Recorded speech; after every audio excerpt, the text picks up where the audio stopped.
Assalamualaikum warahmatullahi wabarakatuh. Salam pencerahan. Apa kabar pemirsa TVmu dimanapun Anda berada? Ragam informasi cerdas dan mencerahkan akan kami rangkum selama 30 menit ke depan. Bersama saya Arina Nurrohma, inilah berita TVmu akhir pekan. Selengkapnya untuk Anda.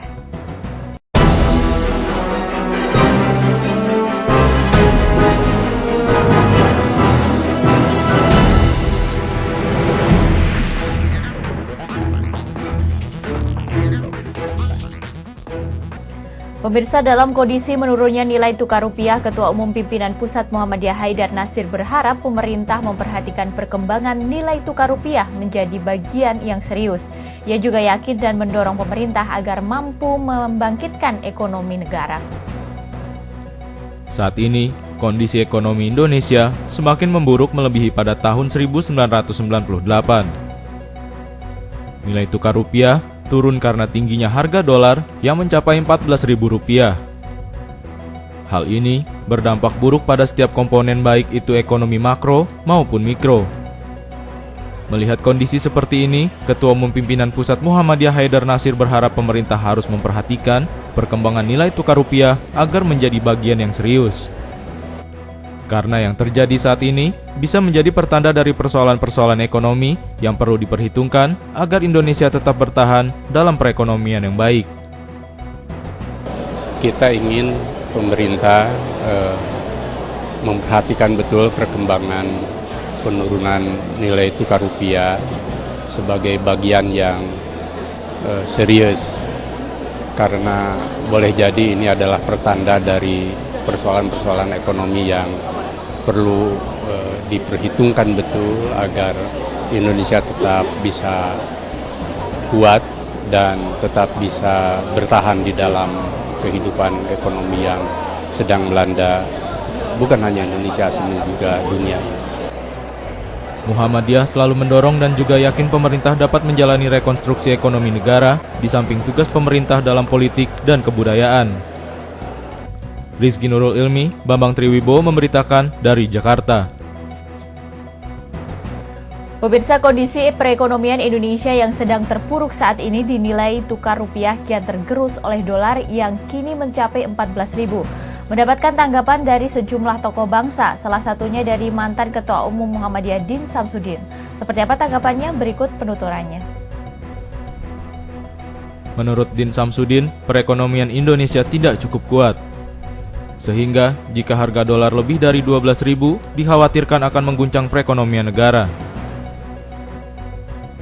Din Samsudin juga mengatakan bahwa pemerintah masih percaya diri karena memiliki cadangan devisa meskipun di beberapa wilayah terdapat ancaman PHK. Ya, memang secara teoritis kata para ekonom itu menunjukkan bahwa fundament ekonomi kita tidak cukup kuat.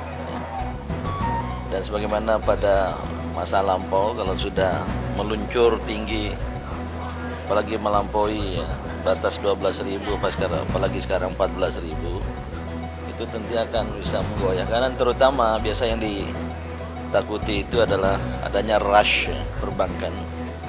Nasabah menarik dananya sebanyak mungkin, kemudian terjadi kegoncangan gitu.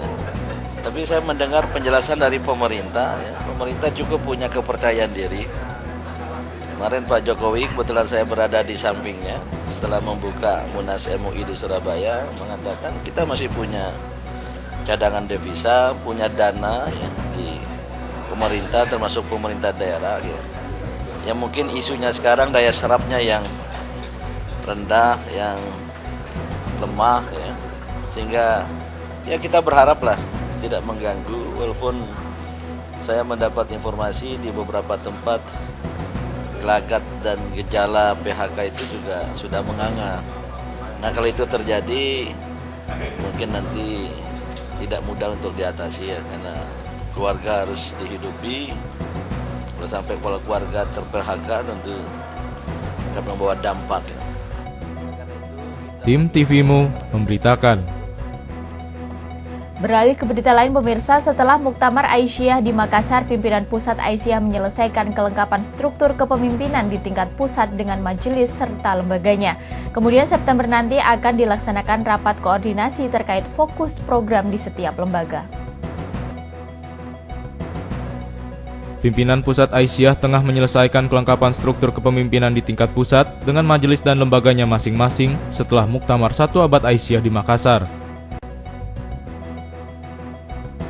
Oh ya, setelah Muktamar 1 Abad Aisyah di Makassar, kita sedang menyelesaikan kelengkapan struktur kepemimpinan di tingkat pusat dengan majelis dan lembaganya. Insya Allah awal September ini selesai, pertengahan September selesai dengan seluruh kepengurusan di tingkat majelis dan lembaga, dan setelah itu kita ada rapat koordinasi untuk menetapkan fokus-fokus yang akan dilaksanakan di masing-masing majelis dan lembaga.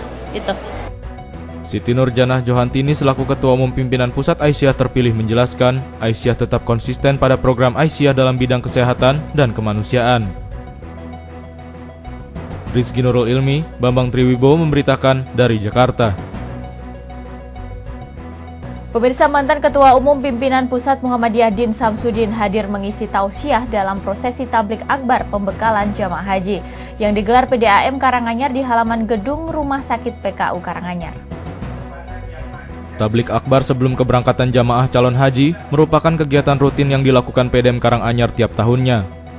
Untuk tahun ini, jumlah calon jamaah haji Karanganyar mencapai 395. Dalam pengajian akbar tersebut turut hadir Din Samsudin, mantan Ketua Umum Pimpinan Pusat Muhammadiyah, untuk memberikan tausiah. Selain itu, Juliat Mono, Bupati Karanganyar, juga hadir memberikan sambutan. Pengajian tidak hanya dihadiri oleh jamaah calon haji saja, melainkan masyarakat umum. Dalam tausiahnya, Din Samsudin menegaskan bahwa haji mabrur tidak terletak pada gelar, sehingga diharapkan setelah pulang ke tanah air, jamaah calon haji dapat mengaplikasikan nilai haji di dalam kehidupan masyarakat.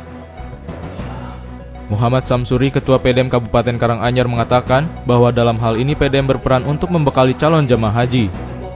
Bekal yang diberikan diantaranya adalah fikih haji, teknis pemberangkatan, serta bagaimana cara bertindak dan berperilaku di Arab Saudi, Mekah, dan Madinah. PDAM punya KBIH Yam-Yam.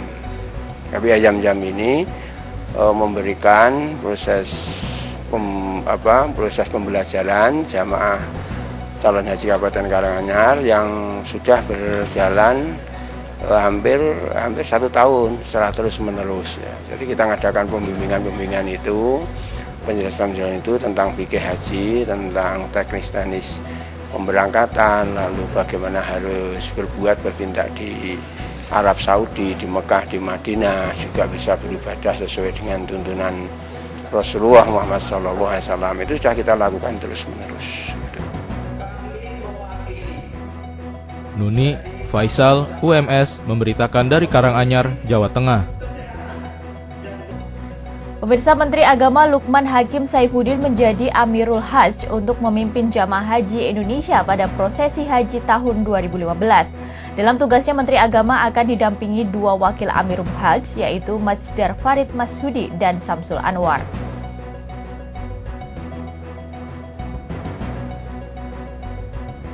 Menteri Agama Lukman Hakim Saifuddin didampingi 2 wakil Amirul Hajj untuk memimpin proses haji tahun 1436 Hijriah atau 2015 Miladiyah. 2 wakil Amirul Hajj adalah Majdar Farid Masudi, Rais Suriah PBNU, dan Samsul Anwar dari pimpinan Pusat Muhammadiyah.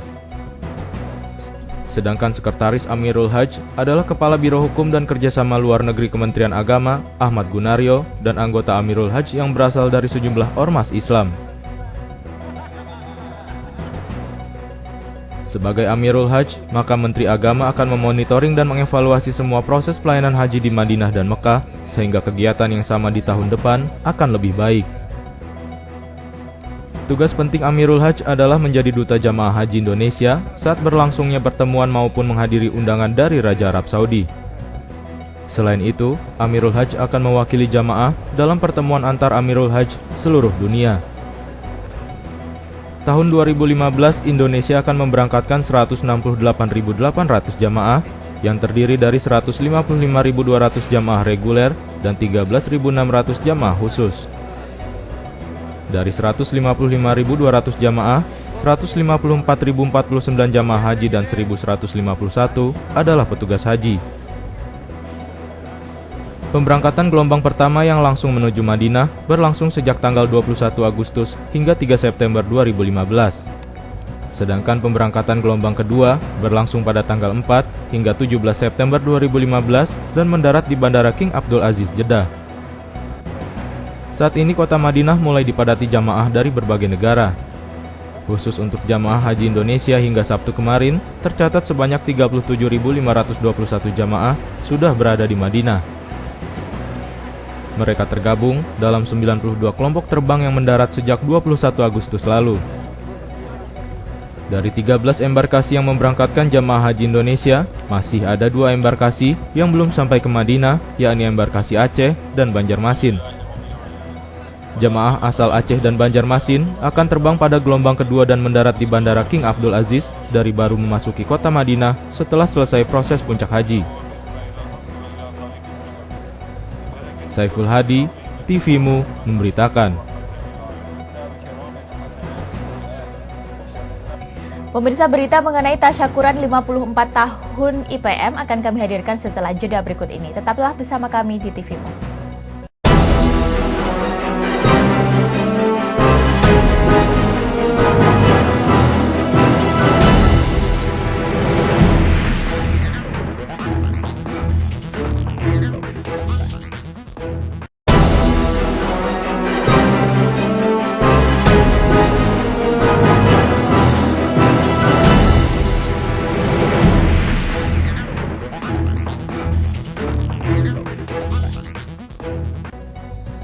Terima kasih pemirsa masih bersama kami dalam Berita TVMU.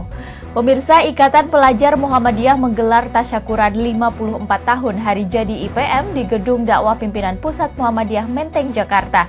Acara tersebut ditengarai berlangsung hikmat dan antusias. Di usianya yang ke-54 tahun, Ikatan Pelajar Muhammadiyah atau IPM mengadakan tasyakuran guna mensyukuri suksesnya Muktamar Muhammadiyah dan Satu Abad Aisyah di Makassar. Selain itu, acara ini juga meluncurkan aplikasi Android IPM agar bisa diakses kader IPM di seluruh Indonesia. Selain itu, IPM juga melaunching Rumah Inspirasi. Acara tasyakuran ini dihadiri Ketua Umum Pimpinan Pusat Muhammadiyah Baru Haidar Nasir, Ketua MPR Zulkifli Hasan, dan sejumlah ketua dan kader Ortom-Ortom Muhammadiyah. Selain itu, IPM juga bekerjasama melakukan launching film Bait Surau bekerjasama dengan Sinergi Picture. Ketua Umum Ikatan Pelajar Muhammadiyah Pusat Khairul Huda mengharapkan di usianya yang ke-54 tahun, IPM memiliki basis yang kuat di sekolah-sekolah Muhammadiyah menjadi generasi unggulan berakhlak mulia. Ikatan Pelajar Muhammadiyah ini sudah berumur lebih dari setengah abad. Harapan kami IPM memiliki basis di sekolah.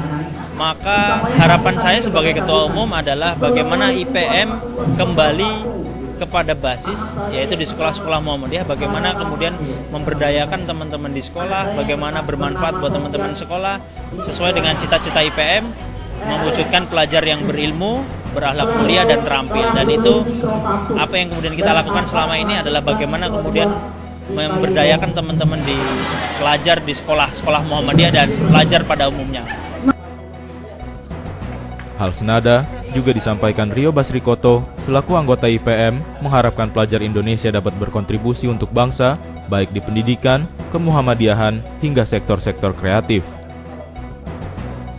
Harapan ke-54 tasyakuran IPM ini bagi saya ke depan para pelajar Indonesia untuk bisa memberikan kontribusi-kontribusi untuk bangsa ini, baik dalam pendidikan, dalam bermuhammadiyah juga. Jadi harapannya ini intinya ke depan para pelajar-pelajar bisa memikirkan bangsa ini dari mulai pendidikan. Acara yang dihadiri anggota IPM se-Jakarta, Depok, dan Bogor ini begitu meriah. Antusiasme pelajar ini tentu menjadi secercah harapan bagi Muhammadiyah dalam pengkaderan generasi unggulan yang akan berkiprah di Muhammadiyah untuk bangsa Indonesia. Arina Nurrohmah, Bambang Triwibowo memberitakan dari Jakarta. Pemirsa, Rektor Universitas Muhammadiyah Sumatera Utara, Dr. Agus Sani melantik Majelis Perwakilan Mahasiswa dan Badan Eksekutif Mahasiswa Perguruan Tinggi Universitas Muhammadiyah Sumatera Utara.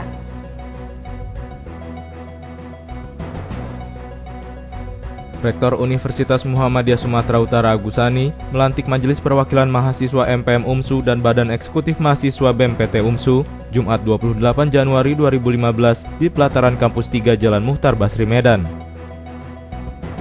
Selain Rektor UMSU, hadir Wakil Rektor 3 UMSU Arifin Gultom dan pimpinan fakultas. Ketua BEM-PT UMSU M. Ari Wahyudi dalam sambutannya mengajak seluruh mahasiswa UMSU untuk sama-sama mendukung dan mewujudkan cita-cita UMSU demi terwujudnya universitas yang unggul, cerdas, dan terpercaya. Saya menjadi pemimpin kalian bukan berarti saya lebih baik daripada kalian. Oleh karena itu, jika benar dalam menjalankan amanah ini maka bantulah. Kemudian dan seandainya saya dan menyimpang maka luruskanlah. Demi mencapai kelembagaan yang efektif, unggul, cerdas, dan terpercaya. Rektor UMSU Agusani mengatakan, dengan adanya MPM dan BEM-PT akan menjadi mitra untuk menjadikan UMSU yang lebih baik. Dengan kehadiran MPM dan BEM ini akan menjadi mitra yang cukup manis dalam rangka membawakan UMSU ke depan. Kita berterima kasih kepada Muhammadiyah. Karena tanpa Muhammadiyah tidak akan ada Universitas Muhammadiyah Sumatera Utara. Itu menjadi pokok. Tak mungkin ada UMSU ini kalau tanpa Muhammadiyah. Jadi ini jadi hal pokok kita. Jadi ini jangan kita lupakan. Karena kalau kita berpijak di situ karena ini adalah milik Perserikatan Muhammadiyah. Di dalam milik Perserikatan Muhammadiyah kita berkreatif. Kita melaksanakan proses pendidikan. Itu adalah bagian yang sedang berjalan dari tahun ke tahun. Jangan lupa ini lembaga pendidikan. Tujuan utamanya adalah proses mencetak kader-kader untuk lahir secara akademik. Tetapi kita tidak menutup pintu untuk melahirkan aktivis. Ini harus sama-sama kita catat. UMSU ini ada untuk proses pendidikan.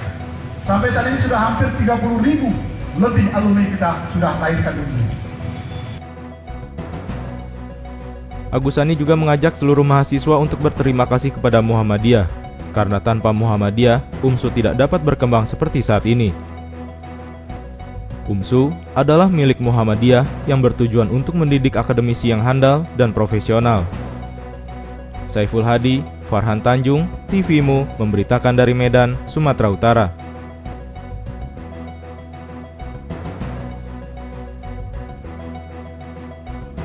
Beralih ke berita lain, pemirsa, Menteri Pendidikan dan Kebudayaan Anies Baswedan memberikan penghargaan kepada tokoh nasional yang berjasa pada program UNESCO. Penyerahan piagam ini diberikan kepada para tokoh di 4 bidang, 2 diantaranya adalah bidang pendidikan dan kebudayaan. Dalam rangka memperingati 70 tahun kemerdekaan Republik Indonesia, Komisi Nasional untuk UNESCO Kementerian Pendidikan dan Kebudayaan Republik Indonesia menyelenggarakan kegiatan penyerahan penghargaan kepada tokoh nasional yang berjasa kepada program UNESCO. Penganugerahan penghargaan berupa piagam oleh Menteri Pendidikan dan Kebudayaan Anies Baswedan kepada 14 orang tokoh nasional yang telah berjasa terhadap program-program UNESCO, antara lain di bidang pendidikan, kebudayaan, sains, dan komunikasi. Kegiatan ini berlangsung di ruang sidang utama Kementerian Pendidikan dan Kebudayaan. Yang kita berikan pada Bapak-Bapak Ibu di hadapan kita semua ini somewhat overdue. Mereka sudah melakukan begitu banyak hal untuk UNESCO, untuk pendidikan dan kebudayaan, serta sains, dan hari ini kita sama-sama merayakan dan merasakan kiprah mereka selama ini. Sekali lagi utamakan. Penerima penghargaan di bidang pendidikan yaitu Daud Yusuf, Koni R. Semiawan, dan Malik Fajar. Pada bidang sains yaitu Sangkot Marzuki, Indrawati Ganjar, dan Umar Anggara Jeni. Kemudian pada bidang kebudayaan yaitu Taufik Ismail, Edi Sediawati, Haryono Haryo Guritno, dan Taufik Abdullah. Sedangkan pada bidang komunikasi yaitu Bagir Manan, Herawati Dia, Jakob Utama, dan Ingwar Diman Joyonegoro. Acara ini juga dimeriahkan dengan penampilan berbagai tarian daerah yang dibawakan oleh Sekolah Inklusi Garuda Cendekia. Rizky Nurul Ilmi, Bambang Triwibowo memberitakan dari Jakarta. Pemirsa, tokoh dari Muhammadiyah Malik Fajar mengaku terkejut jika dirinya mendapatkan penghargaan dari UNESCO. Penghargaan tersebut diperoleh berkat andilnya mengikuti program pendidikan yang digagas UNESCO sejak tahun 1959 yang diwujudkan dalam perguruan Muhammadiyah. Salah satu tokoh nasional yang mendapatkan penghargaan dari UNESCO adalah Malik Fajar, Ketua Pimpinan Pusat Muhammadiyah periode 2010-2015, yang juga salah satu anggota Dewan Pertimbangan Presiden. Ia mengaku terkejut dan tidak terfikir akan mendapatkan penghargaan tersebut. Wah, saya itu malah enggak terkejut juga karena saya tidak pernah berpikir yang macam-macam ya, yang semacam penghargaan macam-macam. Pihak UNESCO yang tahu, tapi saya mengikuti kegiatan UNESCO, kegiatan pendidikan kan mulai tahun 59 ya. Jadi UNESCO kan programnya pendidikan, kebudayaan, dan ilmu pengetahuan. Nah, saya sudah mulai 59 bergelut di bidang itu dan bukan sekedar bicara tapi juga melakukan langkah-langkah yang konkret lah ya, terutama diwujudkan di perguruan Muhammadiyah mulai dari sekolah dasar sampai perguruan tinggi ya. Ketua Umum Pimpinan Pusat Muhammadiyah Haidar Nasir mengatakan, Malik Fajar adalah tokoh nasional Muhammadiyah yang banyak mengembangkan pendidikan, yang selalu konsen pada nilai-nilai kemanusiaan dan pengembangan sumber daya manusia yang semakin cerah.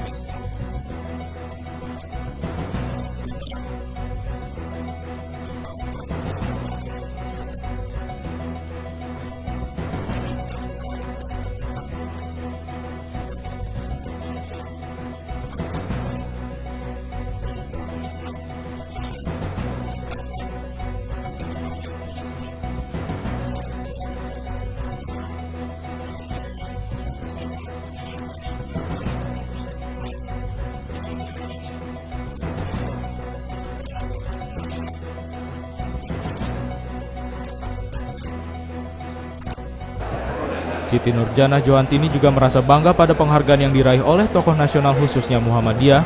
Ini menjadi teladan bagi penerus bangsa lainnya. Assalamualaikum warahmatullahi wabarakatuh. Pimpinan Pusat Aisyah saat ini merasakan ada kebanggaan yang luar biasa karena ada tokoh-tokoh besar yang beliau-beliau ini adalah tokoh bangsa di bidang pendidikan, kebudayaan, dan informasi. Ini menjadi teladan bagi yang muda, terutama bagi generasi Muhammadiyah Aisyah. Kami menyampaikan rasa syukur dan bahagia kepada tokoh teladan kita, tokoh nasional kita, Bapak Profesor Dr. Malik Fajar, yang telah baru saja mendapatkan award dari UNESCO atas pengabdian dan jasanya memajukan pendidikan dan bangsa, khususnya pengakuan internasional oleh UNESCO. Rizky Nurul Ilmi, Bambang Triwibowo memberitakan dari Jakarta. Pemirsa, Indonesia terpilih menjadi anggota Komisi Pendidikan Dunia. Keputusan ini merupakan hasil konferensi tingkat tinggi pendidikan dunia di Oslo, Norwegia pekan lalu. Menurut Menteri Pendidikan dan Kebudayaan Anies Baswedan, dalam Komisi Pendidikan ini, Indonesia akan bergabung dengan anggota lainnya seperti Malawi, Norwegia, Chili, dan Dirjen UNESCO.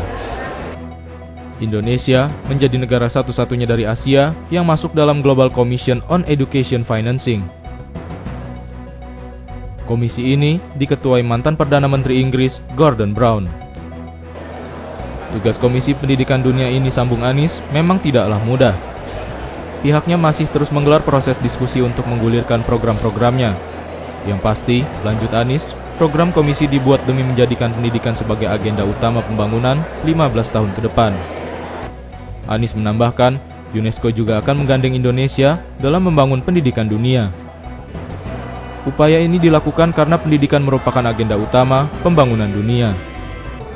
Tim TVMU memberitakan. Pemirsa, setelah ini akan kami ajak Anda ke Yogyakarta. Setelah jeda berikut ini, tetap saksikan berita TVMU.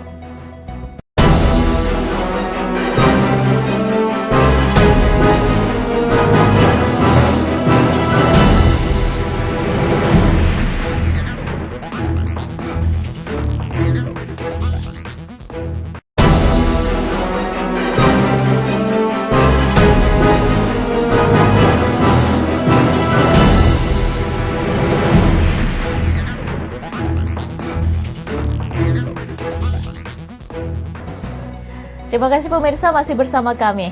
Pemirsa, bagi Anda yang senang berpetualangan atau mempunyai hobi menikmati keindahan alam di atas perbukitan, tidak ada salahnya jika Anda mengunjungi gunung yang satu ini, yakni Gunung Lanang. Gunung yang terletak di Kabupaten Kulon Progo ini menyimpan keindahan alam yang begitu mempesona. Seperti apa keindahannya? Berikut liputannya. Pemirsa, berita dari Kulon Progo tadi menutup jumpa kita kali ini. Saya Arina Nurrohma beserta kru yang bertugas mengucapkan pamit undur diri dari hadapan Anda. Salam pencerahan dan wassalamualaikum warahmatullahi wabarakatuh. Selamat berakhir pekan.